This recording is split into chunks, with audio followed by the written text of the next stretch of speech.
उद्धव ठाकरेंच्या उपस्थितीत अंबादास दानवेंच्या शासकीय निवासस्थानी बैठक, शिवसेनेचे आमदार बैठकीला उपस्थित।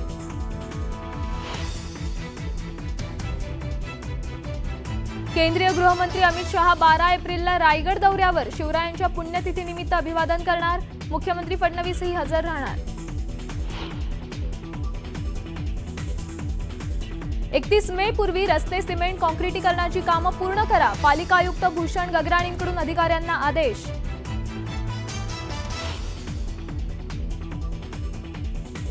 अलीकडचे पुढारी पाया पडण्याच्या लायकीचे राहिलेले नाहीत, त्यामुळे पाया पडण्याच्या नादात पडू नका, उपमुख्यमंत्री अजित पवारांचं मोठं वक्तव्य।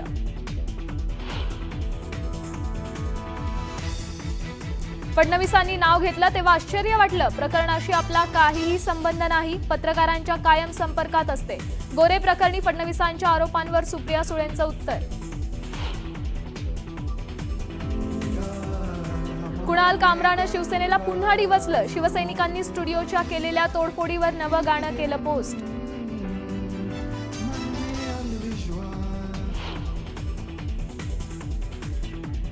कोरटकरवर कोल्हापूर कोर्टाबाहेर 2 शिवप्रेमींकडून हल्ल्याचा प्रयत्न, तर आक्षेपार्ह वक्तव्य आणि धमकी प्रकरणी प्रशांत कोरटकरला 3 दिवसांची पोलीस कोठडी।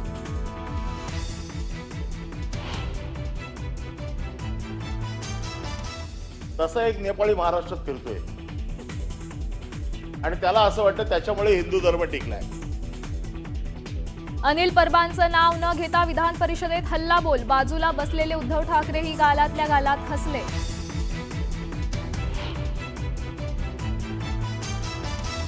रेस्टॉरंटमध्ये पनीर मिळतंय की चीज अॅनालॉग हे मेन्यू कार्डवर लिहिणं बंधनकारक करणार, बनावट पनीर संबंधी अजित पवारांनी घेतल्या बैठकीत निर्णय।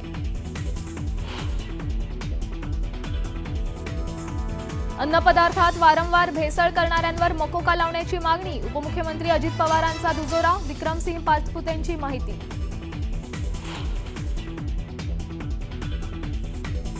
महिला बाल विकास मंत्र्यांच्या जिल्ह्यातच 15,000 लाडक्या बहिणी ठरल्या अपात्र, तर 61 महिलांनी स्वतःहूनच घेतले अर्ज मागे।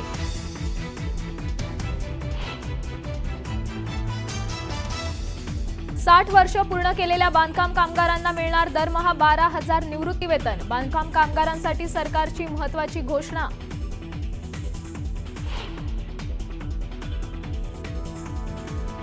साताऱ्यासह सांगली, मिरजमध्ये वादळी वाऱ्यासह जोरदार पाऊस, तर कराडसह पाटणमध्येही अवकाळीची हजेरी, वादळी पावसाचा हंगामी पिकांना फटका बसण्याची शक्यता।